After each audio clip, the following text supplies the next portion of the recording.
Hola, mi nombre es Scarlett Hernández, estudiante del Derecho de la Universidad Formentor, y les voy a hablar acerca del derecho tributario. ¿Qué es o qué se entiende por el derecho tributario? Al hablar de derecho tributario, necesariamente se tiene que hacer referencia al conjunto de normas que rigen todo lo concerniente a la materia de los tributos en un Estado. El derecho tributario es una rama del derecho público que estudia las normas jurídicas a través de las cuales el Estado ejerce su poder tributario con el propósito de obtener de los particulares ingresos que sirvan para sufragar el gasto público en áreas a la consecución del bien común.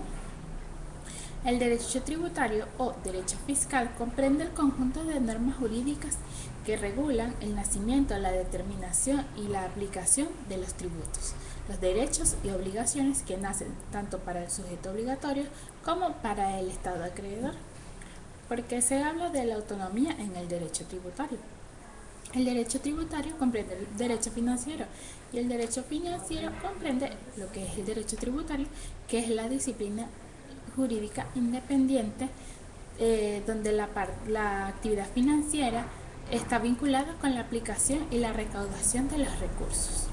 Se ha discutido si el derecho tributario es autónomo en relación a otras ramas del derecho, ya que el concepto de autonomía dentro del campo de las ciencias jurídicas es equívoco y adolece de una vaguedad que dificulta la valoración de las diferentes posiciones.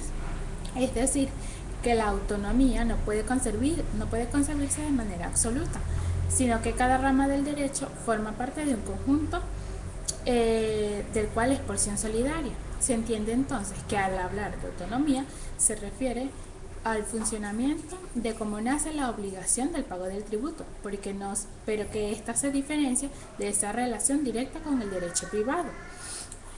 Ahora bien, en cuanto a los principios generales del derecho tributario, tenemos el principio de legalidad, que es conocido igualmente como el principio de la reserva legal de la tributación, la cual la doctrina lo considera como la regla fundamental del derecho público, el cual constituye una garantía esencial en el derecho constitucional, en cuya virtud se requiere que todo tributo sea sancionado por una ley.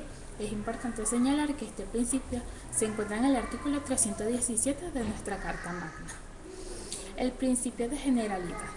Este busca la contribución de que todo el colectivo al sostenimiento de la carga pública, es decir, todo ciudadano debe tributar y no puede haber ciudadanos exentos. Este principio tiene su base constitucional en el artículo 133 de nuestra Carta Magna. El principio de igualdad.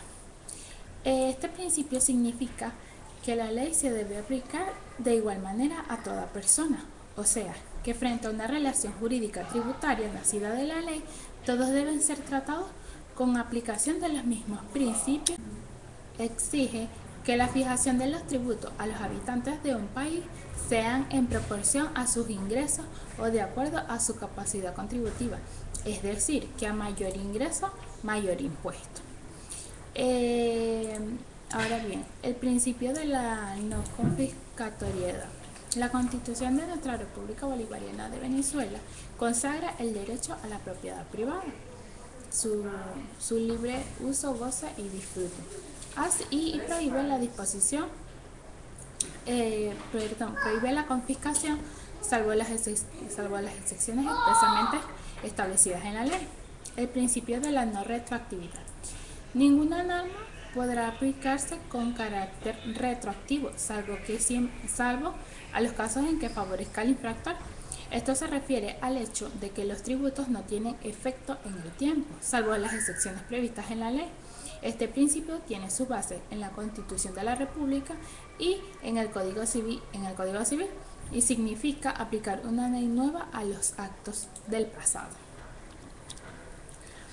El principio de la justicia tributaria. La justicia tributaria se refiere principalmente al deber de contribuir a los gastos públicos, el cual queda supeditado a la justa distribución de las cargas según la capacidad económica del responsable o del contribuyente, pero respetando el principio de la progresividad. Y por último, tenemos la prohibición del impuesto pagadero en servicio personal. Este señala que el pago de los tributos siempre debe ser en dinero efectivo y no puede pagarse con conductas, contemplándose esto la prohibición de las obligaciones de hacer y de no hacer. Este principio consagra los derechos individuales de la persona física. Ahora bien, en cuanto a las ramas del derecho tributario, tenemos el derecho tributario material. Este derecho contiene las reglas sustanciales relativas a las normas tributarias. Este estudia cómo nace la obligación, cómo se extingue, los elementos y sujetos, además de la extensión, sus fuentes, las causas y los privilegios. Por ejemplo, al realizarse la actividad económica, nace la obligación tributaria. Por otra parte, tenemos el derecho tributario formal. En el derecho tributario formal se estudia la aplicación de la norma material a un determinado caso en concreto. En todos sus aspectos, analiza la determinación del tributo. Esta establece la suma de dinero completa a que está obligado el sujeto pasivo y determina la manera de ingresarlo al Tesoro Nacional. Esa cantidad de dinero, por ejemplo, en el impuesto sobre la renta. Tenemos el derecho tributario procesal, que se refiere principalmente al estudio de las distintas relaciones que surgen entre los contribuyentes y el Estado. En este caso sería el fisco, con motivo de divergencias que existen entre ambos y que de allí pueda surgir la existencia de la obligación tributaria. El derecho tributario penal. Este es un sistema de normas relativas a las sanciones que se originan por el incumplimiento de las obligaciones tributarias y de los deberes formales, el cual se encarga del estudio de las sanciones con privativa de libertad, además de las sanciones administrativas que se aplican a los contribuyentes. Cuando diversas soberanías entran en contacto para evitar la doble tributación, la defraudación y las formas de colaboración entre los estados. Esto se regulariza a través de los tratados internacionales. Además, el derecho tributario internacional se encuentra comúnmente aceptado en la existencia de las fuentes materiales y las fuentes formales. Las fuentes materiales están constituidas por los factores que se originan de las normas jurídicas positivas, mientras que las formales están dadas por las situaciones históricas, contingentes y mutables que las exigencias ético-naturales están llamadas a regular. Y por último, tenemos el derecho tributario constitucional, que esta es la disciplina del derecho constitucional que estudia los principios, valga la redundancia, constitucionales de la tributación y define las limitaciones en cuanto al ámbito de aplicación entre el poder nacional, estatal y municipal. Esto ha sido todo, espero que les haya sido de mucha ayuda y gracias.